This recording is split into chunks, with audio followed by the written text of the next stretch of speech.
Today is March 9th, 2026. It is exactly 6 o'clock. So there are some stuff that I saw on X I would like to share with you. So let's go right through it. You might hear some noise in the background because I just wake up my kids. This I share on my community board. You could go and check it out. I checked this already. Alright, let me pause. I didn't create any list. Alright, so there's this here.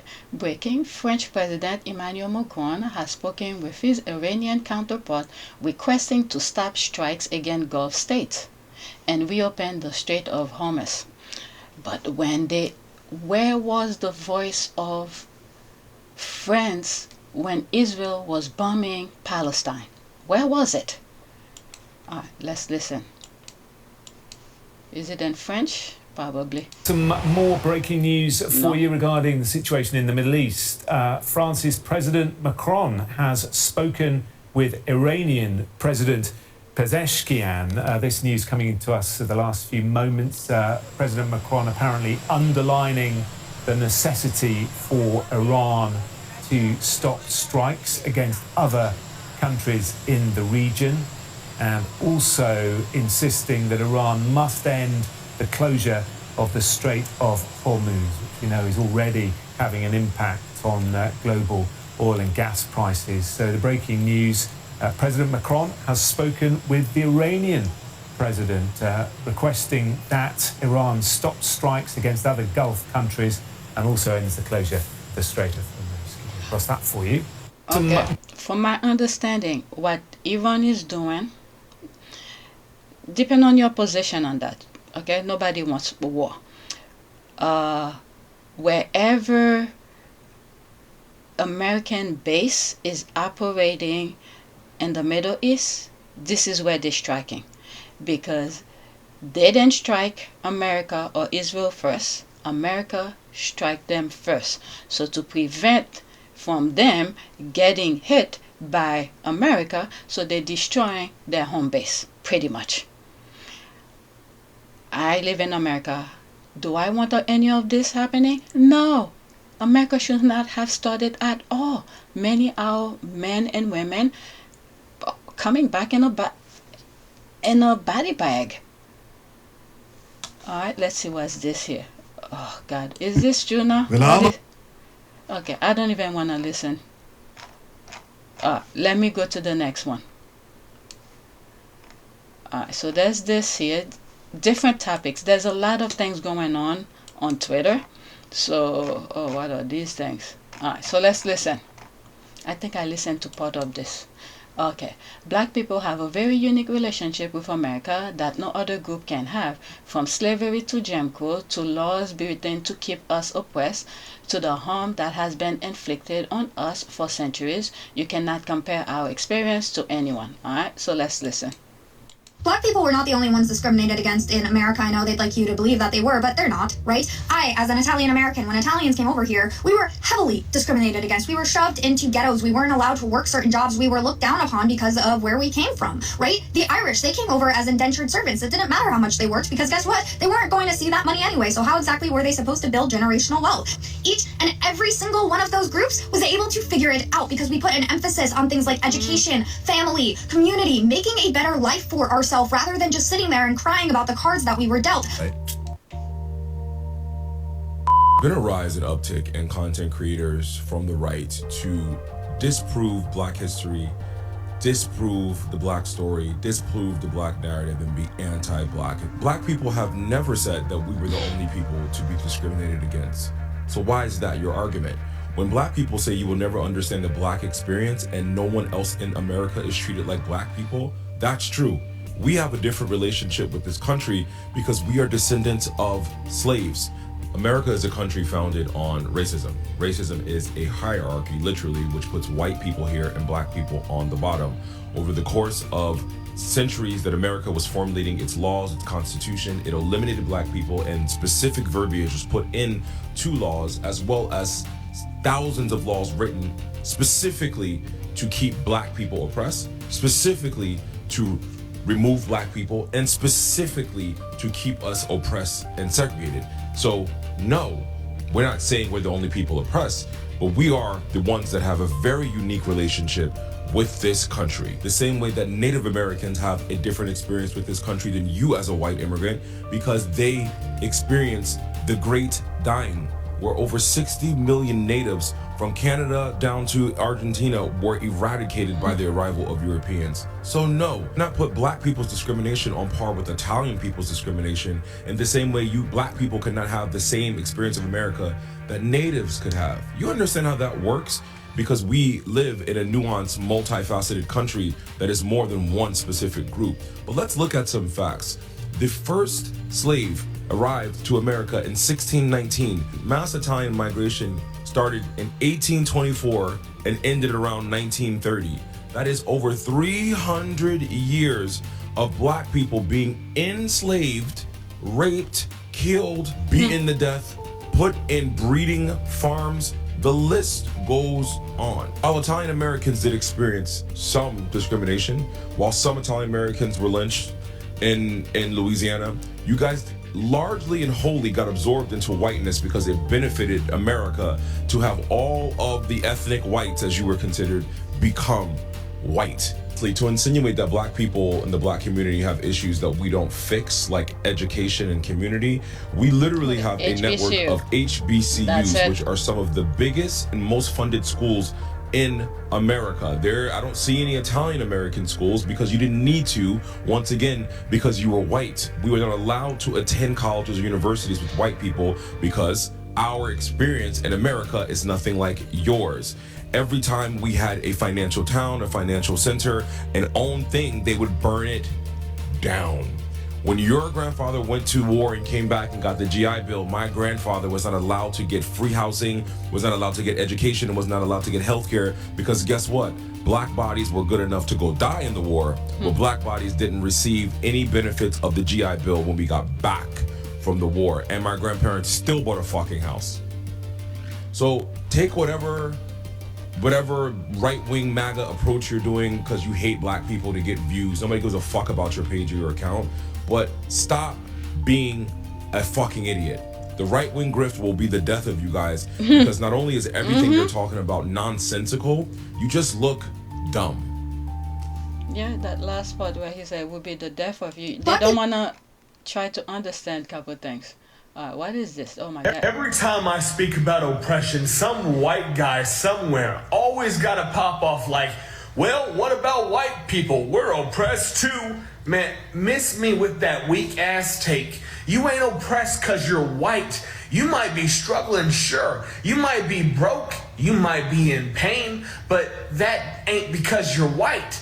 That's cause this system beat the life out of poor folks, sick folks, working folks. White people just happen to fall into those groups too. That don't make whiteness a burden. It makes poverty the common enemy. And let's be real, if white skin was all it took to be oppressed, then explain why the average white household still holds over 6 times the wealth of the average black household in 2025. That gap hasn't shrunk in decades. It's still alive and well and fed by centuries of theft, redlining, slavery, and Jim Crow. You were born into a system rigged for you, and now that whole machine's breaking down, and you want to pretend you're starting at the same line? Nah. They'll throw one rich black celebrity or brown CEO in your face like, see? Racism's over, but you can't cherry pick the top 0.01% and ignore the rest. One Oprah don't undo 400 years. The median black household wealth in 2025 is about $24,000. Latino households around $36,000. White households over $150,000. That ain't just a coincidence. That is generational theft. That's the game being rigged from day one. So if you're white and struggling, that ain't whiteness working against you. That's capitalism gutting the working class. Every shade of it. But you still ain't getting profiled in traffic. You still ain't getting schools defunded in your zip code just because you live there. You ain't burying family members from police bullets at the same damn rate. White folks don't carry that burden. You don't carry that fear. I'm not saying you ain't suffering. I'm saying don't lie about why. Don't confuse your paycheck with your pigment. You're broke because the rich treat labor like garbage, not because the world hates white people. That's not oppression, that's economic violence. And we all need to fight that together. But if you go around acting like your whiteness is a curse, like you're the real victim now, you're not just wrong, you're a part of the problem. James Baldwin said, as long as you think you're white, there's no hope for you. You want power? Link arms with the folks who've had a boot on their necks since before you were born. Quit crying for sympathy over your skin tone. That ain't never been the issue. You're not oppressed for being white. You're oppressed for being poor, disabled, overworked, underpaid, and disposable, just like the rest of us. And until you get that straight, you're fighting shadows while the real enemy keeps winning. That's right. So here's the deal. We rise together or we stay crushed alone. Yep. Just like every time I speak about just like the thumbnail that I had after the 2020 election, I had 3 images: a Hispanic, a Native American, and a black person on the thumbnails, and I said, what was it? Just look at the screen. Together you fall, or something like that. Okay, so let's listen to this. Okay, let me wake up my kids. I woke them up already, but they're not up. Alright, so I quickly put some of those videos that I'm going to share with you on a list. Okay, so this is the next one.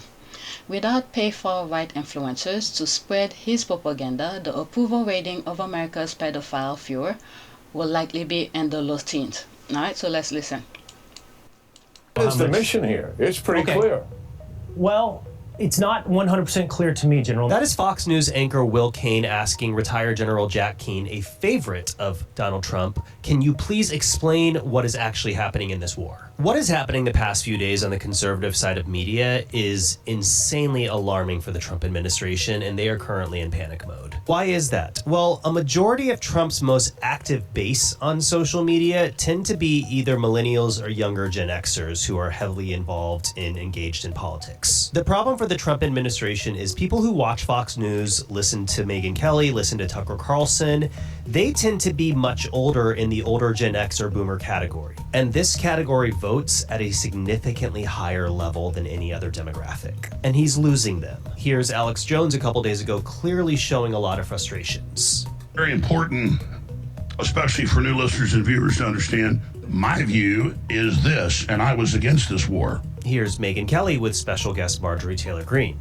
The President Trump that was talking to us about going in and, we're going to, the Iranian people, they're going to thank me. I did you a favor. I made you a promise and I lived up to it. He was talking to the Iranian people, not the American people. Yeah. I made you a promise and I lived up. What do you mean? They didn't vote for you. One of my favorite parts from that interview actually was where Marjorie Taylor Greene and Meghan Kelly both acknowledge that conservative and MAGA creators are paid to basically say what this administration wants them to say.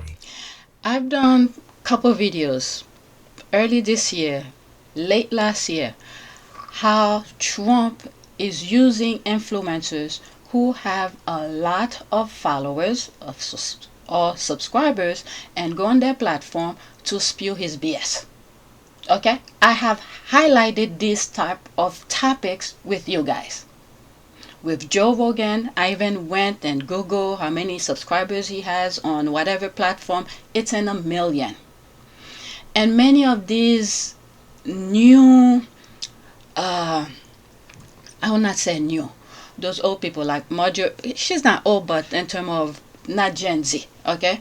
Marjorie Taylor Greene, Meghan Kelly, Alex Jones, all of them, they are part of the problem, even though they are now saying things that is reasonable because they're now losing the war, okay? Now they're seeing where Trump was leading American to the ditch, and all of a sudden their voices are talking sensible.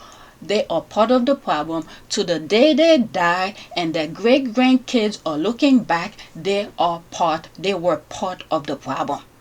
Because they have seen what Trump was capable of doing. They never spoke against it. But instead, they were lying to the people. Alex Jones, for instance, I think he had to pay, Sandy Hook's parents a lot of money. Let me pause for a second and look into. You know what? Okay, I just typed what happened to Alex Jones with Sandy. Okay, just with Sandy Hook's parents. They will not tell you. Conspiracy theorist Alex Jones accused of hiding money. There were much more. Let's go to ChatGPT. The Sandy Hook's issue was those kids who got killed at a school in 2012, I believe, and the parents of those students sue him. Okay, so same question that I put on Google, I put it on ChatGPT. Okay, Alex Jones was sued by the parents of children killed in the Sandy Hook Elementary School shooting because he repeatedly claimed the shooting was fake and staged, and said the grieving parents were crisis actors. Okay, spreading lies. This is what I'm saying. They all are part of the problem. Alright, so let's get back. Since I mentioned it, for those who probably don't know about it, I have to look it up to not only fact check myself, so you know about it. Okay, if I make a mistake, it will be corrected. So back to this. Okay, so he's highlighting influencers, people who are on social media, the things that they talk about, people who follow them, and things like that. I'm gonna move it back slightly. Yeah, I made you a promise and I lived up. What do you mean? They didn't vote for you? One of my favorite parts from that interview actually was where Marjorie Taylor Greene and Meghan Kelly both acknowledge that conservative and MAGA creators are paid to basically say what this administration wants them to say. Paid social media influencers who just echo whatever their money tells them to say. So Trump is potentially damaging his strongest base, which is voters over the age of 60, when all of these media personalities come out and basically say, this is pointless, this is stupid. Even Tucker Carlson did an entire podcast episode talking about this. Matt Walsh has been vocally against the war in Iran because he just doesn't see how this benefits us. In fact, he is convinced that we are only in this war because Israel forced us to enter this war. And then there's Nick Fuentes. I'm going to vote for the Rubio-Vance ticket that brought us to war in Iran over my dead body. I would rather die than vote for that. Last thing I'll say is this. I am deeply disturbed by the fact that the best messaging around why this war is stupid and pointless is coming from this mouth. We don't walk around thinking that in any moment an Iranian ballistic missile is going to land on our head. We don't. This is what Americans are focused on. 72% of Americans can't afford health insurance. 58% of Americans can't afford car insurance. 67% of Americans live paycheck to paycheck. 31% of Americans can't afford their back taxes. 50% of Americans are in credit card debt. That is the best counter messaging I have seen on this war thus far, and it pains me to say that. It's true because of who she is. I wanted to stop. There was something that he said here, probably around here. Greene and Meghan Kelly both acknowledge that conservative and MAGA creators are paid to basically say what this administration wants them to say. Okay, so this particular tactic, for those who probably stumble on this video by accident, but people who have been following me and listen to my crazy podcast, let me tell you where this is originated from. Okay, paying people to spread misinformation. It originated from the UK. I have plenty of videos, not technically directly focused on that specific topic, but when I read certain tweets, I elaborate a little bit more on them.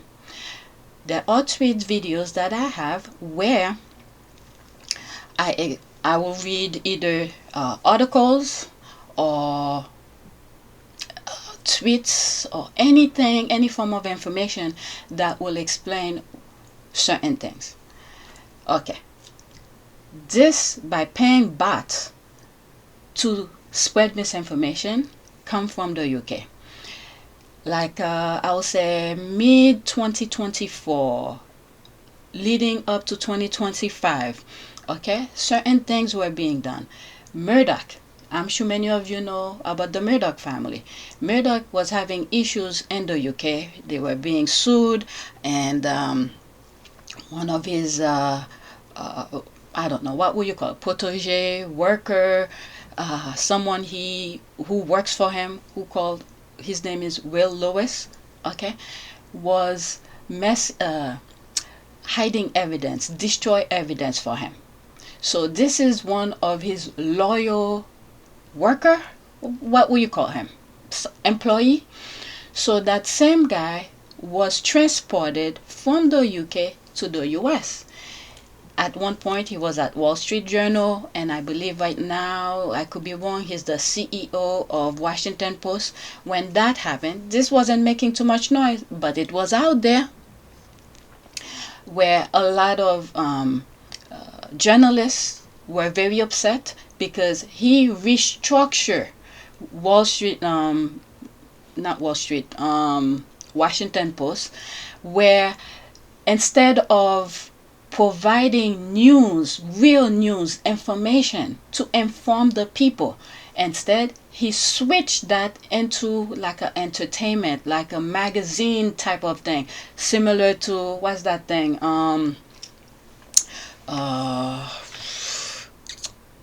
I can't believe I had to look it up, National Enquirer, okay, turn Wall Street Journal similar to a gossip magazine like National Enquirer. There was one particular thing that happened where the journalist said, oh, let's see how this particular person died, let's investigate, and things like that. But instead, Will Lewis was like, oh no, let's find out if McDonald's was the cause of his death. Okay, what the hell is this? Okay, and many of the journalists were quitting, or some of them, some sort of a buyout, I don't know what's the term, where they leave, they pay them to leave or something like that, because they did not want information to be put out. So many of these journalists, real journalists, left, and they have their own respective platform. They become independent, so you will not find them in one place. So Wall Street Journal and Washington Post specifically, they're no longer providing real information.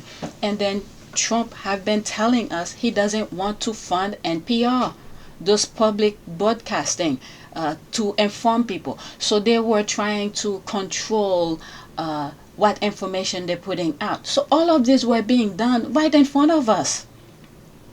So the same tactic is used in the UK, and the UK send it over here, and then it's being used. Okay, paying bots to put misinformation out there. Again, another tactic from the UK. All right, this is why Prince Harry moved over here to the US. Well, they kicked him out, but he moved over here. That was some of the issues he was dealing in the UK.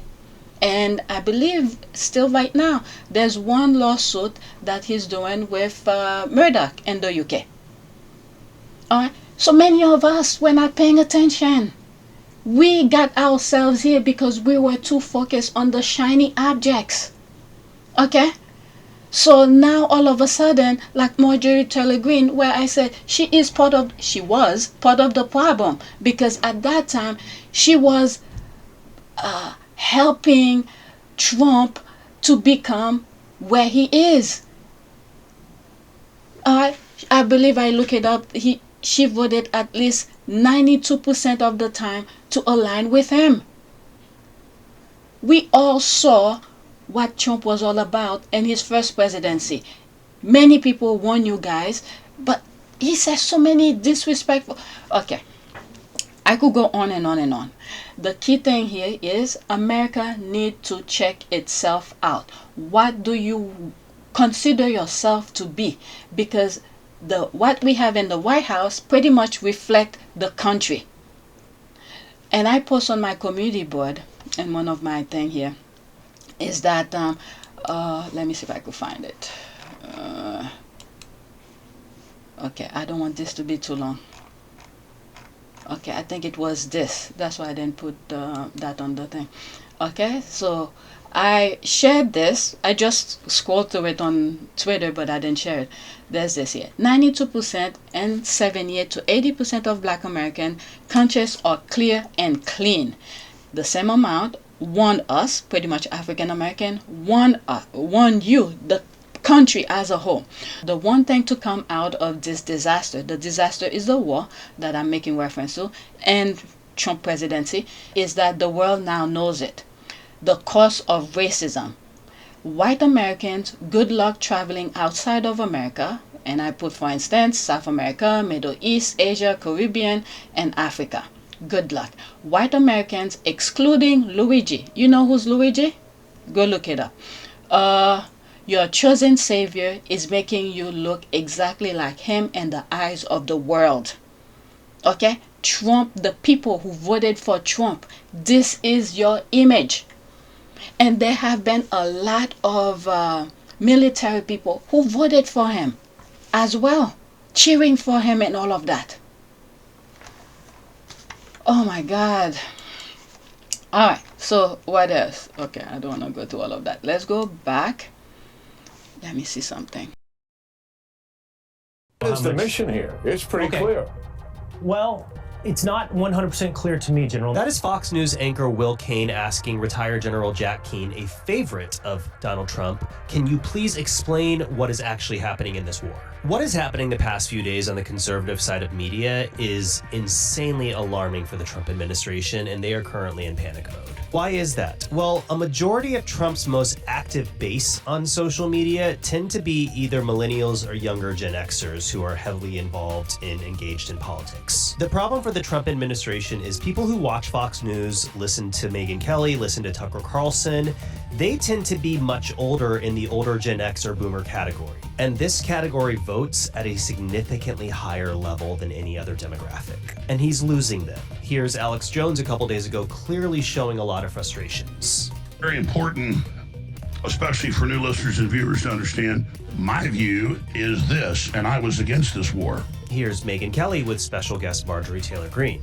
The President Trump that was talking to us about going in and, we're going to, the Iranian people, they're going to thank me. I did you a favor. I made you a promise and I lived up to it. He was talking to the Iranian people, not the American people. Yeah. I made you a promise and I lived up. What do you mean? They didn't vote for you? One of my favorite parts from that interview actually was where Marjorie Taylor Greene and Meghan Kelly both acknowledge that conservative and MAGA creators are paid to basically say what this administration wants them to say. Paid social media influencers who just echo whatever their money tells them to say. So Trump is potentially damaging his strongest base, which is voters over the age of 60, when all of these media personalities come out and basically say, this is pointless, this is stupid.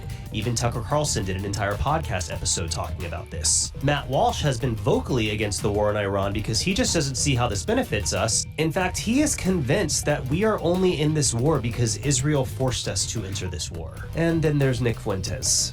I'm going to vote for the Rubio-Vance ticket that brought us to war in Iran over my dead body. I would rather die than vote for that. Last thing I'll say is this. I am deeply disturbed by the fact that the best messaging around why this war is stupid and pointless is coming from this mouth.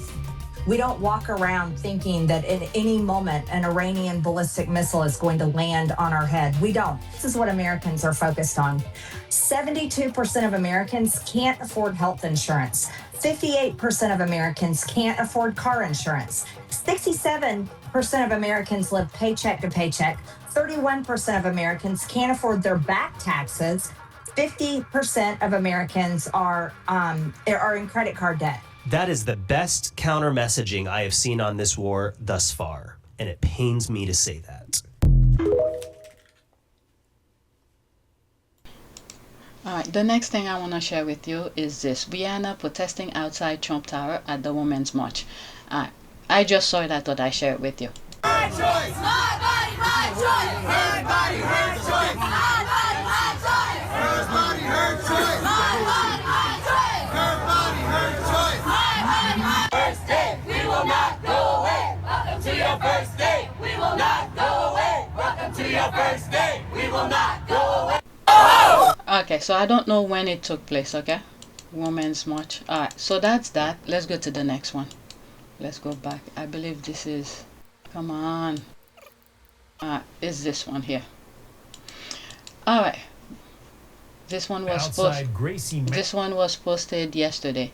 Breaking evacuation underway on Manhattan's Upper East Side. NYPD bomb squad and FBI on scene after suspicious device found inside a parked vehicle. This morning, oh my God, all I'm thinking, we doing this to ourselves. This morning, the White House Black Intelligence Agency from warning law enforcement about terror threats linked to the Iran war. This afternoon, a suspicious device in Manhattan. We don't know if these are connected, but we know what we were told. The warning were blocked. Okay? So it's 2 minutes and 12 seconds. We continue to follow a developing situation outside Gracie Mansion, the official home of New York City's mayor, who at this time is Zoran Mamdani. The NYPD says it is now investigating a suspicious device found inside a vehicle.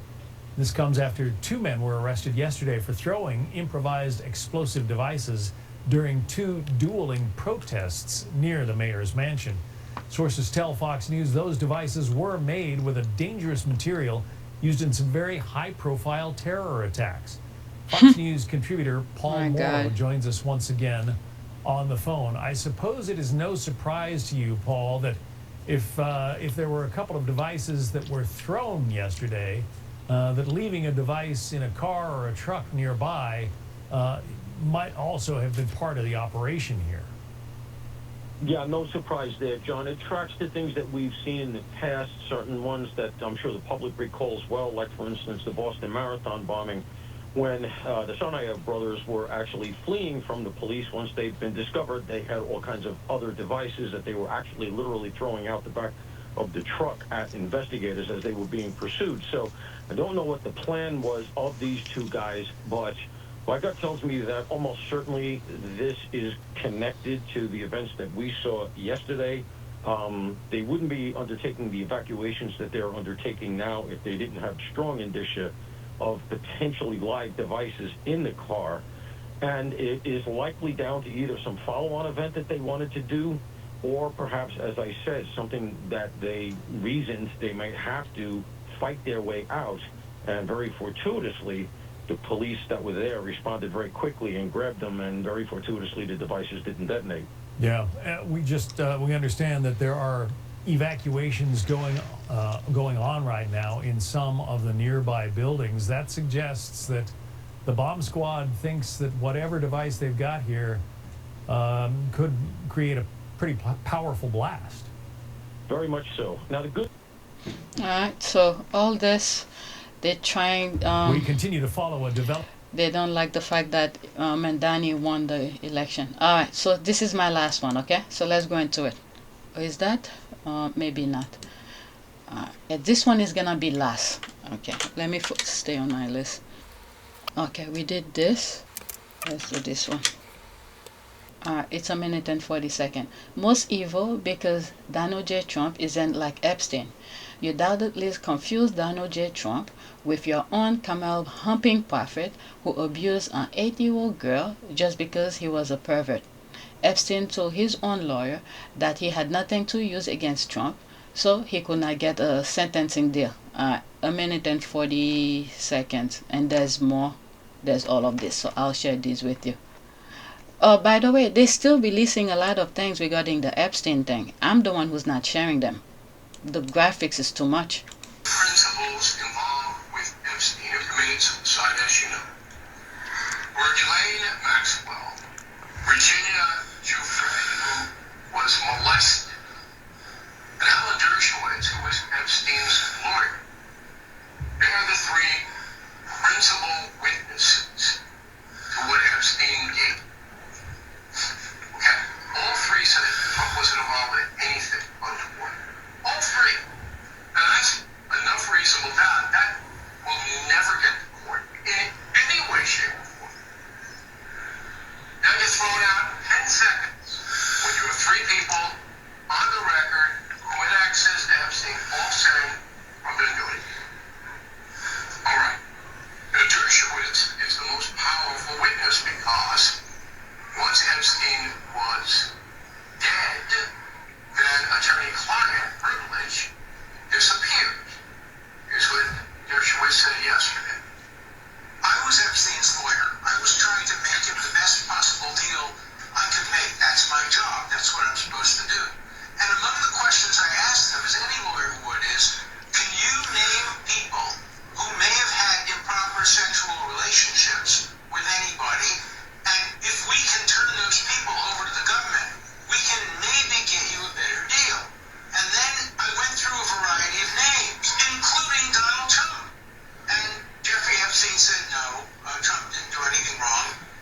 please. Wow. Okay. But anyway, let's do the last one.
It is a great privilege to be with all of you today.